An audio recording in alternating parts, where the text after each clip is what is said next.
Zach Lowe from ESPN on the Cavs and how they might be able to improve their roster. This again from the Low Post.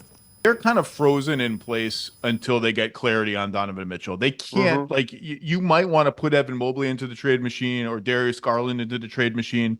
You can't do that until they have long-term clarity on the guy who's been the best player on their team. And he has been just outstanding ever since they got him. I had him first team All NBA this year, and he's been, I'm not going to have him first team All NBA this year, but he's been about damn near as good this year as he was last year. The guard competition is just better. But again, it's 16 games is not that long. It's long, but it's not that long. It's also been a very soft schedule. That schedule has been very soft in that stretch, so I wouldn't overreact. But it is interesting. And it's the Donovan Mitchell, Jared Allen shooting around them, no other stars. That's clean. Like, that's easy. You can plop that into a regular season, and it's a clear hierarchy system that works. 2 star guards and 2 non-shooting bigs has more quote-unquote talent, but it's not as clean. It's not as tidy. It's not as just plug and play. And, Sam, when you hear that, I think what Zach Lowe's getting at is you're going to have to figure that out. Adding 2 high-level talents, you got to figure out how to continue to get the space that they've gotten. Yeah, and the nice thing for the Cavs, you're going to have to integrate these guys, obviously, but the nice thing is you're going to have Garland back first, presumably, and then, a couple weeks later, you'll be able to get him integrated, and then a couple weeks later, Evan Mobley comes back.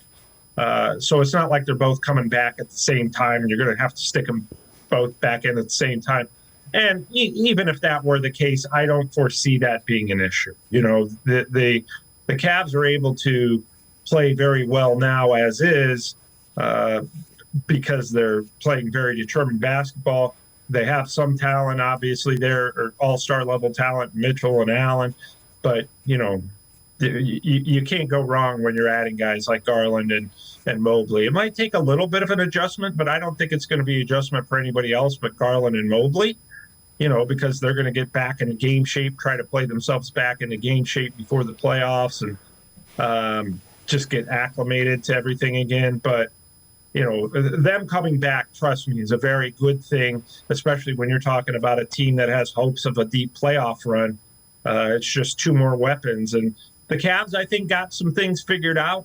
J.B. Bickerstaff offensively and defensively, and Mobley and Garland will just move right into that. It's not like they're going to have to change everything. They're just going to, ideally you fit them back into what's working.